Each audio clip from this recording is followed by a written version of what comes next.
India के साथ एक बहुत बड़ा धोखा हुआ। जिस मालदीव्स की इकोनॉमी इंडिया के टूरिज्म पर डिपेंडेंट है, बहुत ही क्रेडिबल सोर्सेस से यह पता चला कि उसी देश के कुछ लोगों का हाथ इंडिया में हुए one of the biggest terrorist attacks 26/11 में भी था। उससे पहले बात करते हैं 4 जनवरी 2024 के उस तहलका मचाने वाले दिन की। एक तरफ मोदी जी लक्षद्वीप के बीच में आराम से रिलैक्स करते हुए ये पिक्चर शेयर करते हैं और दूसरी तरफ वहां से 120 किलोमीटर दूर मालदीव्स में एक धमाका हो जाता है। Big India versus Maldives tourism controversy that has now erupted. Nation and Tourism Chamber has now sought for Maldives boycott. Maldives को बॉयकॉट करने की बात कर रहा है। पूरे ट्विटर पर अचानक से #boycott Maldives ट्रेंड करने लग जाता है। इसके बाद मालदीवियन मिनिस्टर मरियम श्यूना भी इसे रीट्वीट करते हुए कहती है, what a clown, the puppet of Israel mister Narendra diver with life jacket. एक मालदीवियन का ट्वीट तो वायरल हो गया, जिसने अनफॉर्चुनेटली इंडियंस के प्रति बढ़ती एक हेटफुल मानसिकता का एक सैंपल दिखा दिया। उसने कहा, इंडिया मालदीव से कंपीट ही नहीं कर सकता क्योंकि इंडियंस के कमरों से तो बदबू आती है। और अगर आप देखोगे तो आपको ऐसे कई सारे एंटी इंडिया ट्वीट्स मिल जाएंगे जहां पर मालदीवियंस इंडिया का मजाक उड़ा रहे हैं, जबकि हिस्टोरिकली जैसे आपको पता होगा Maldives has always been extremely pro India. So आखिर इस एक पिक्चर में ऐसी क्या बात थी जिसने पूरे मालदीव्स देश को ही हिला कर रख दिया। और हाँ, ये बॉयकॉट मालदीव्स तो आज ट्रेंड कर रहा है, लेकिन क्या आप जानते हो मालदीव्स में एंटी इंडियन सेंटिमेंट्स आज से कुछ महीने पहले से ही शुरू हो चुकी थी। बहुत कम लोग ये जानते हैं कि आज से कुछ महीने पहले से ही India out, Indian military out, ऐसे नारे मालदीव्स के हर रास्तों पर लग रहे थे। इस रैली में भी लोग हमारे पीएम मोदी का मास्क पहने उनका मजाक बना रहे थे। और सबसे शॉकिंग बात जानते हो, इस रैली को खुद उनके former president Abdullah Yamin lead कर रहे थे। अब ये शॉकिंग इसीलिए है क्योंकि मालदीव्स एक ऐसा देश है जिसकी इकोनॉमी ही हमारे दम पर चल रही है। मतलब उनके जीडीपी का वोपिंग 28% तो सिर्फ इंडिया से आता है। अब जिस देश में India highest number of tourist भेजता है, मतलब आप समझ लो कि अगर इंडियंस ने मालदीव्स का कंप्लीट बॉयकॉट कर दिया तो उनकी लगभग आधी पॉपुलेशन पूरी तरह से बेरोजगार हो जाएंगे। तो एक ऐसा देश जो इंडिया पर इतना हेवीली डिपेंडेंट है, वो आखिर क्यों इंडिया के साथ एहसान फरामोशी करके अपने ही पेट पर लात मारने पर तुला हुआ है? इसके पीछे की वजह ना काफी इंटरेस्टिंग है, जिसके बारे में हम आगे डिटेल में डिस्कस करेंगे। लेकिन उससे भी एक बहुत ही इंपॉर्टेंट मुद्दा है जिसके बारे में कोई बात नहीं कर रहा, एंड आई एम श्योर आप भी पहली बार ही सुन रहे होंगे। टेररिज्म, ये शब्द सुनकर किस देश का नाम याद आता है? मालदीव्स का नाम तो आपके दिमाग में बिल्कुल नहीं आया होगा, राइट? बट जैसे मैंने कहा, 26/11 मुंबई अटैक्स, जिसमें हमारे देश के 20 सोल्जर्स, 175 सिटीजन्स और 26 फॉरेनर्स मारे गए, उस अटैक में मालदीवियंस का एक बहुत बड़ा हाथ था। और ये मैं नहीं कह रहा हूं, ये खुद उनके फॉर्मर प्रेसिडेंट नशीद का कहना है। मालदीव्स में टेररिज्म अगेंस्ट इंडिया राइज पर है। आज वहां पर सिचुएशन ऐसी है कि हर 1500 मालदीवियंस में से एक सिटीजन टेररिस्ट बन रहा है। तो इतना सब होने के बावजूद भी क्यों Indian government Maldivian sponsored terrorism को टॉलरेट कर रही है और उल्टा मालदीव्स को 8 पर 8 देते जा रही है? वेल फ्रेंड्स, अब और नहीं, अब तो हमारे देश के प्रधानमंत्री मोदी जी ने बस सिर्फ एक पिक ही पोस्ट की थी और पूरे मालदीव्स में धमाका हो गया।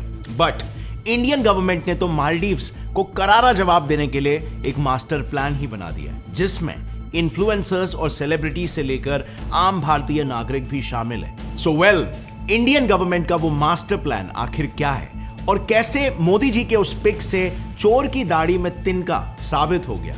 Let's understand and let's comprehend. So पिछले कुछ महीने से, इनफैक्ट जब से मोहम्मद मुइजू मालदीव्स के नए प्रेसिडेंट बने हैं, तब से मालदीव्स में एंटी इंडिया एक्टिविटीज काफी बढ़ गई है।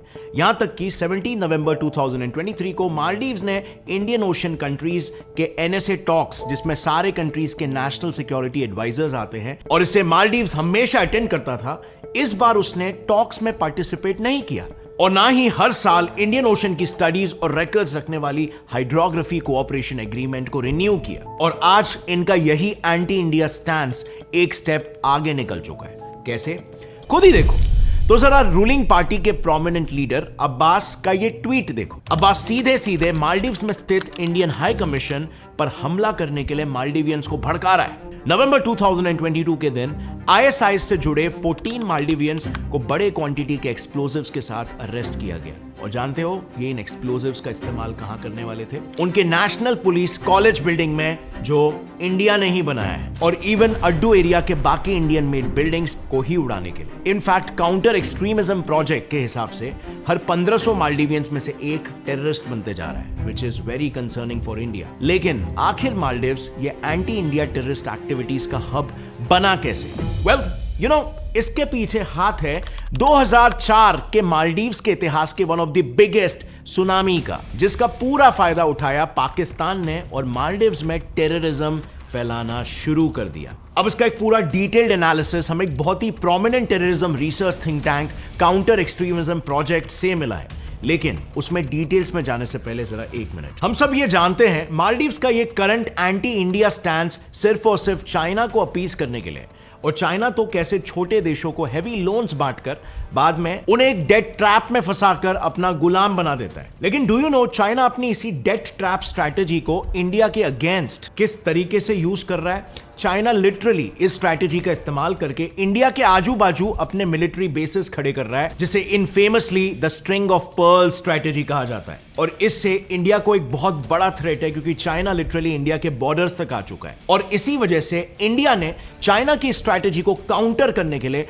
अपनी एक काउंटर स्ट्रैटेजी बनाई है, called the necklace of diamond strategy. इस स्ट्रैटेजी के तहत हमने चाइना को घेर लिया है और हमारी फोर्सेस लिटरली चाइना के बॉर्डर्स पर हमने खड़ी कर दी है। अब इंडिया ने एग्जैक्टली स्ट्रैटेजी को इंप्लीमेंट कैसे किया, कैसे दूसरे देशों के जमीन पर अपने मिलिट्री बेसेस ओपन किए और उन देशों ने ये कैसे होने दिया, इसके बारे में एक्चुअली मैं कुकू एफएम की ये ऑडियो बुक है जो काफी डिटेल में से एक्सप्लेन करती है। स्पेशली आप इन्हें रात को सोने से पहले अनवाइंड करते टाइम सुन सकते हो। ऑल्सो कुकू एफएम रिकैप को चेकआउट करना मत भूलना। यहां पर आप देख सकते हो कि कुकू एफएम से आपने कितने घंटे माइंडलेस स्क्रोलिंग के बचा लिए, आप बाकी ऑडियो लिसनर्स के कंपैरिजन में कहां पर स्टैंड करते हो, और आपने कुकू एफएम से कितना कुछ सीख लिया है। और लास्टली आप अपनी पूरी कुकू एफएम की जर्नी को अपने फ्रेंड्स और फैमिली के साथ शेयर भी कर सकते हो। सो अगर आपने अब तक कुकू एफएम को सब्सक्राइब नहीं किया है तो अभी जाओ और जरूर चेकआउट करना। नीचे डिस्क्रिप्शन में मैंने एक 50% ऑफ का कूपन कोड भी डाल दिया है, जिससे आपको 1 महीने का सब्सक्रिप्शन सिर्फ और सिर्फ 49 रुपीज में मिलेगा। अब लौट आते हैं वापस से हमारे टॉपिक पर। So coming back to Maldives, 2004 में मालदीव्स में एक बहुत ही बड़ी सुनामी आई थी। इसी का फायदा उठाते हुए कई सारी पाकिस्तानी इस्लामिस्ट ऑर्गेनाइजेशंस ने रिहैबिलिटेशन और रिलीफ प्रोग्राम्स के नाम पर मालदीव्स में एंट्री ली थी। उन्हीं में से एक थी इदारा खिदमत-ए-खल्क, जो लश्कर-ए-तैयबा की चैरिटेबल ऑर्गेनाइजेशन है। यह ऑर्गेनाइजेशन फिर कई आम मालदीवियन यूथ को मदरसा में हायर एजुकेशन देने के बहाने से पाकिस्तान ले गई, लेकिन वहां पर पहुंचाकर उन बच्चों को इस ऑर्गेनाइजेशन ने रेडिकलाइज करना शुरू कर दिया और इसके बाद लश्कर-ए-तैयबा में भर्ती कर दिया। इन मालदीवियंस को लश्कर-ए-तैयबा ने या तो अफगानिस्तान लड़ने भेजा या फिर उन्हें इंडिया में टेररिज्म फैलाने के लिए भेजा। आज सिचुएशन ऐसी हो गई है कि मालदीव्स टेररिस्ट एक्टिविटीज का एक ब्रीडिंग ग्राउंड बन चुका है। आप इसी से समझ जाओ ना, 26/11 में जो अटैक हुआ था उसमें एक मालदीवियन भी इन्वॉल्व था, और ये बात खुद मालदीव्स के फॉर्मर प्रेसिडेंट नशीद ने कही है। और फिर बेंगलुरु में हुए 2008 के Indian institute of science attack में भी सीपी के हिसाब से एक मालदीवियन नेशनल अली अशाम शामिल था। और अप्रैल 2020 में तो मालदीवियंस का राइज इन टेररिज्म देखकर खुद ISIS ने एक ओपन लेटर पब्लिश किया था, जिसमें उन्होंने मालदीवियंस को एनकरेज करते हुए कहा, इंडिया के अगेंस्ट ये टेररिज्म कंटिन्यू रखो। अब इस टेररिज्म पर वर्क करने के लिए इंडियन गवर्नमेंट ने मालदीव्स के साथ joint working group on counter terrorism जरूर बनाया, बट ऑनेस्टली स्पीकिंग मुझे हमारी रिसर्च में बस यही एक गवर्नमेंट का एक्शन मिला टेररिज्म को काउंटर करने वाला। अगर आपको कोई और काउंटर टेररिज्म एक्शंस पता होंगे तो कमेंट में जरूर बताना। बट कम ऑन, मेरे हिसाब से सिर्फ मीटिंग्स लेकर बात करना टेररिज्म के खिलाफ कोई बड़ा एक्शन नहीं होता, और वो भी तब जब उस देश की नब्ज लिटरली हमारे हाथों में हो। मालदीव्स को ये अच्छे से पता है कि वो इकोनॉमिकली पूरी तरीके से हम पर डिपेंडेंट है, तो इंडियन गवर्नमेंट ऐसे सिचुएशन में कभी भी कोई भी स्ट्रिक्ट एक्शन ले सकती है। और दूसरी बात, टेररिज्म के अलावा भी Maldives has been extremely ungrateful towards India, and let me tell you why. काफी इंटरेस्टिंग है, आपको समझ आएगा कि कैसे एक देश का पॉलिटिक्स चलता है और सरकार के हिसाब से बदलते रहता है। अब देखो, एक्चुअली में अगर देखा जाए ना, तो पीएम मोदी का पिक तो बस एक बहाना था। मुइज़ू सरकार का निशाना कोई और ही था। रुको 5 मिनट, पूरा मामला समझाता हूं। देखो, अभी फिलहाल मालदीव्स में एक स्ट्रॉन्ग एंटी इंडिया और उससे भी ज्यादा स्ट्रॉन्ग प्रो चाइना सेंटिमेंट्स चल रहे हैं। लेकिन ये स्टार्ट कैसे हुआ? क्योंकि Maldives has always historically been pro India. So ये हुआ कुछ ऐसे। मोहम्मद मुइज़ू सबसे पहले अपने एंटी इंडिया कैंपेन के दम पर 17 नवंबर 2023 को मालदीव्स के 8वें प्रेसिडेंट इलेक्ट हुए। लेकिन इंटरेस्टिंगली 17 नवंबर 2023 को प्रेसिडेंट की शपथ लेते ही उन्होंने अपने मेंटोर अब्दुल यमीन को इग्नोर करना स्टार्ट कर दिया। दरअसल यमीन वही इंसान है जो मालदीव्स में चल रहे एंटी इंडिया एक्शंस का एक्चुअल मास्टरमाइंड है। यामीन ने ही पीएम मोदी के एफएजी के इंसल्ट से लेकर इंडियन एम्बेसी में कंडक्ट किए इंटरनेशनल योगा डे पे अटैक करवाया था। और ये सारे ऑपरेशंस कैंपेन इंडिया आउट के नाम पर चल रहा है। और यामीन के इसी इंडिया आउट कैंपेन ने मुइज़ू को प्रेसिडेंट भी बनाया था। लेकिन प्रेसिडेंट बनते ही मुइज़ू ने यामीन को ही आउट कर दिया। अब मुइज़ू के इस अपॉर्चुनिस्टिक बिहेवियर के बारे में अब्दुल यमीन के लॉयर और क्लोज एड ये बता रहे हैं कि जिस दिन से मुइज़ू ने प्रेसिडेंट पद की शपथ ली, बिल्कुल उसी दिन से उन्होंने यामीन का फोन तक पिकअप करना बंद कर दिया है। अब just to let you know, Yameen खुद मालदीव्स के सेकंड प्रेसिडेंट रह चुके हैं, बट उनके ऊपर करप्शन चार्जेस होने की वजह से वो खुद प्रेसिडेंशियल इलेक्शंस नहीं लड़ सकते थे। और इसीलिए इलेक्शन खुद लड़ने के बजाय उन्होंने इलेक्शन रैलीज के थ्रू मुइज़ू के लिए पब्लिक सपोर्ट बटोरना शुरू किया। बट इलेक्शन जीतने के बाद मुइज़ू ने यामीन की ही प्रोग्रेसिव पार्टी पर कब्जा कर लिया। इसी को देखते हुए यामीन ने मुइज़ू के प्रेसिडेंट बनने के ठीक 12 दिन बाद 29 नवंबर 2023 को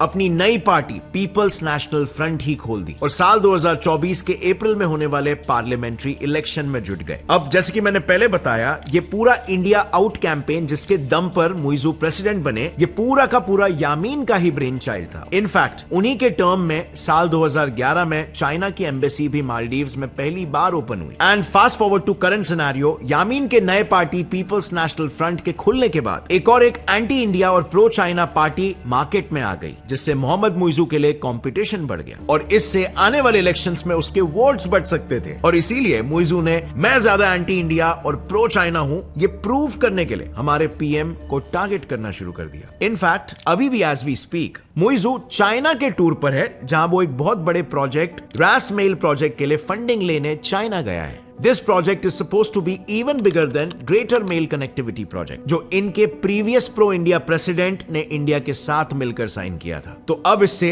मामला समझ जाओ बॉस, क्या चल रहा है। वेल, ऑफ कोर्स हम इंडियंस ये सब सहकर थोड़ी ना लेने वाले। अब फाइनली इंडिया ने टेबल्स टर्न कर दिए हैं। दुनिया के अलग अलग देशों के द्वीपों को देखने जाना चाहते हैं, वहां के समंदर से अभिभूत है, उनसे मेरा आग्रह है कि वो पहले लक्षद्वीप आकर जरूर देखें। जैसे मैंने बताया, पीएम मोदी के इस रिलैक्सिंग काम लक्षद्वीप वीडियोस देखकर वहां से 120 किलोमीटर दूर मौजूद मालदीव्स में आग लग गई। वो भी जस्ट इमेजिन, बिना मालदीव्स के बारे में एक शब्द बोले। बात कुछ ऐसी है, 3 जनवरी 2024 को पीएम मोदी लक्षद्वीप में थे। वहां पर उन्होंने 1200 करोड़ रुपए के कई एसेंशियल सर्विसेज की फाउंडेशन रखी और इंटरेस्टिंगली उनके सारे स्पीचेस का फोकस भी लक्षद्वीप का डेवलपमेंट ही था। लेकिन नोट करने वाली बात यह है कि उन्होंने उन स्पीचेस में कहीं भी मालदीव्स का नाम ही नहीं लिया। बट मालदीव्स के मिनिस्टर्स को बड़ी जलन होने लगी। उन्होंने इंडियन पीएम और इंडिया पर अनप्रोवोक्ड अटैक करना स्टार्ट कर दिया।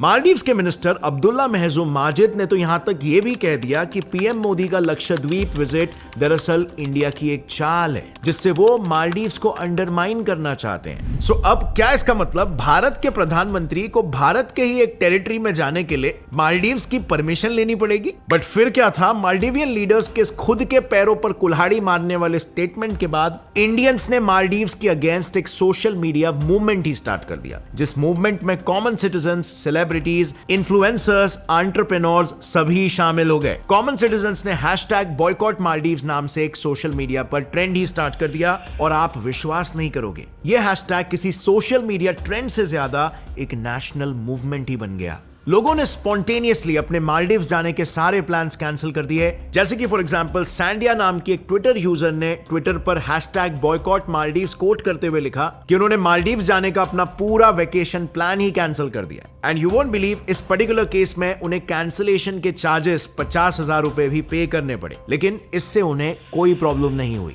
कुछ ऐसी स्टोरी ऋषिक रावल जी की भी है। ऋषिक ने मालदीव्स जाने का 3 हफ्तों का एक लंबा ट्रिप प्लान किया था, जिसके लिए उन्होंने 5 लाख रुपए का एडवांस पेमेंट भी किया था। लेकिन अब उन्होंने भी अपने प्लान्स कैंसिल कर दिए हैं। और मैं यहां पर सिर्फ 1 या 2 ऐसे इंसिडेंट्स की बात नहीं कर रहा हूं, बल्कि मिंट के रिपोर्ट के अनुसार इंडियंस ने सिर्फ लास्ट वीक में मालदीव्स के लिए 8000 होटल्स और 2500 फ्लाइट बुकिंग्स ही कैंसिल करवा दी है। और राजीव मेहरा, जो Indian association of tour operators के प्रेसिडेंट हैं, उन्होंने कहा कि इस बॉयकॉट का डोमिनो इंपैक्ट मालदीव्स पर ज्यादा लेट नहीं, बल्कि अभी आने वाले 20 से 25 दिनों में ही दिखेगा। उनकी अकल ठिकाने में आ जाएगी। और तो और अब इस बॉयकॉट मालदीव्स के मूवमेंट में यूजुअली कंट्रोवर्शियल टॉपिक से दूर रहने वाले सेलिब्रिटीज भी कूद पड़े हैं। इस वॉर में सेलिब्रिटीज ने बॉयकॉट से एक स्टेप आगे जाकर मालदीव्स को हमारे इंडियन सब्स्टिट्यूट लक्षद्वीप से रिप्लेस करने का रिक्वेस्ट किया है। सलमान खान, सचिन तेंदुलकर, अक्षय कुमार और श्रद्धा कपूर ने #एक्सप्लोर इंडियन आइलैंड्स के साथ